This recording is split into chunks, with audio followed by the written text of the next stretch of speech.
ముందుకు పోవాలని కోరుకుంటూ సెలవు తీసుకుంటున్నాను. ఇప్పుడు మన పెద్దల 14వ డివిజన్కి చెందినటువంటి సోదర సోదరి మనులందరికీ నా హృదయపూర్వక నమస్కారం. ఈరోజు చాలా సంతోషంగా ఉంది. నెల్లూరులో పుట్టి నెల్లూరులో పెరిగి నెల్లూరులో విద్యాభ్యాసం చేసుకుని డిగ్రీ విఆర్ కాలేజీలో పూర్తయిన తర్వాత చార్టర్డ్ అకౌంటెన్సీ కోర్సుని చేసేదానికి చెన్నై వెళ్ళి మళ్ళీ తిరిగి ఈ గడ్డ పైన ఇక్కడ నుంచి పోటీ చేసి ఇక్కడ ప్రజలకు సేవ చేసుకునేటటువంటి భాగ్యం కలిగించినటువంటి శ్రీ జగన్మోహన్ రెడ్డి గారికి ఇక్కడ నెల్లూరు ప్రజలకందరికీ నేను హృదయపూర్వకమైన నమస్కారములు, ధన్యవాదాలు తెలియజేసుకుంటా ఉన్నాను. కొంతమంది ఈ గడ్డలో పుట్టినటువంటి నువ్వు 10 సంవత్సరాలుగా రాజకీయాల్లో ఉండి ఏం చేశావు అన్నటువంటి విషయాన్ని ప్రశ్నిస్తా ఉన్నారు. నేను ఒక్కటే చెప్తా ఉన్నాను, ఒక రాజ్యసభ సభ్యునిగా రాష్ట్రంలో ఉన్నటువంటి ప్రతి సమస్యని, ప్రజలు ఎదుర్కొంటున్నటువంటి ప్రతి సమస్యని, చట్టంలో ఉన్నటువంటి లొసుగుల్ని, ఆంధ్ర రాష్ట్ర అభివృద్ధికి, ఆంధ్ర రాష్ట్ర ప్రాజెక్టులకు సంబంధించిన ప్రతి అంశాన్ని పార్లమెంటులో లేవనెత్తి కేంద్రంలో అధికారంలో ఉన్నటువంటి బీజేపీ ప్రభుత్వంతో అత్యధికమైనటువంటి నిధులను రాష్ట్రానికి తెప్పించినటువంటి ప్రయత్నాన్ని నేను చేశాను. అది రాష్ట్ర ప్రజలందరికీ కూడా, ఒక్క నియోజకవర్గానికే కాదు రాష్ట్రానికి మొత్తం కూడా ప్రయోజనం కలిగిందని మీకు సవినయంగా తెలియజేసుకుంటా ఉన్నాను. ఇక నేను ఎక్కడైతే పుట్టానో తాళపూడి గ్రామంలో నన్ను ఎవరైతే విమర్శించారో ఏం చేశావనన్నది వారందరికీ కూడా ఒక్కసారి గ్రామాన్ని కానీ చూస్తే గ్రామంలో ఏ ఫలాని వసతి లేదు అన్నటువంటి విధంగా లేకుండా ప్రతి ఒక్కటి కూడా ఆ గ్రామానికి కల్పించానని గర్వంగా మీ అందరికీ కూడా చెప్పుకుంటా ఉన్నాను. అదే రకంగా మరొక్కసారి చెప్తా ఉన్నాను, మీరందరూ కూడా ఆదరించి నన్ను లోక్సభకి పార్లమెంటు సభ్యునిగా పంపించండి. మన ఖలీల్ అహ్మద్ గారిని మీరు అసెంబ్లీకి ఎన్నుకోండి.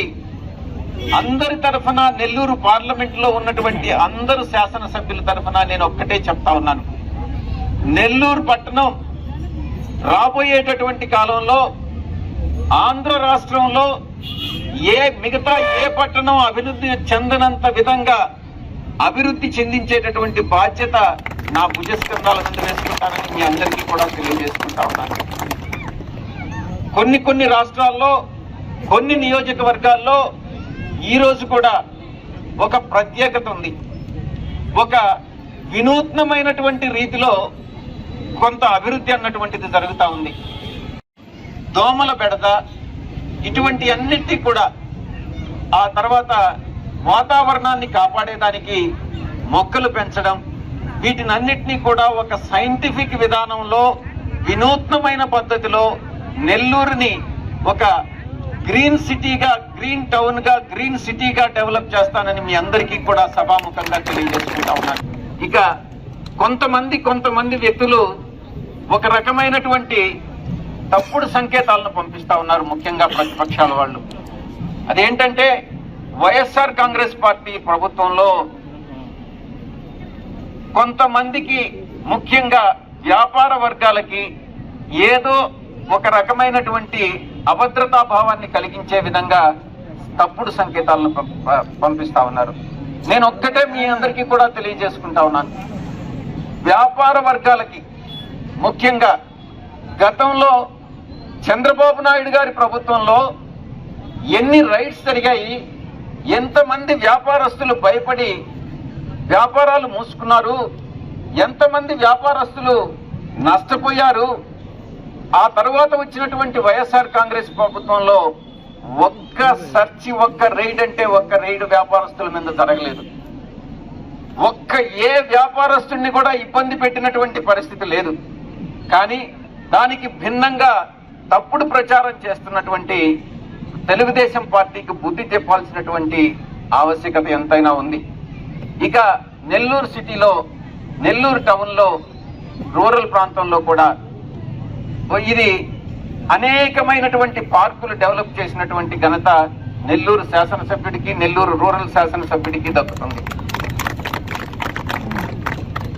గతంలో ఇదే రకంగా ఇంతకన్నా ఇంకా బాగా రాబోయేటటువంటి 5 సంవత్సరాల్లో గతంలో నేను చెప్పిన విధంగా బెంగళూరుని ఎలాగైతే గ్రీన్ సిటీ అంటారో అలాగే విధంగా నెల్లూరు కూడా ఆంధ్రప్రదేశ్ లో ఒక గ్రీన్ సిటీగా డెవలప్ చేస్తానని మీ అందరికీ కూడా హామీ ఇస్తా ఉన్నా.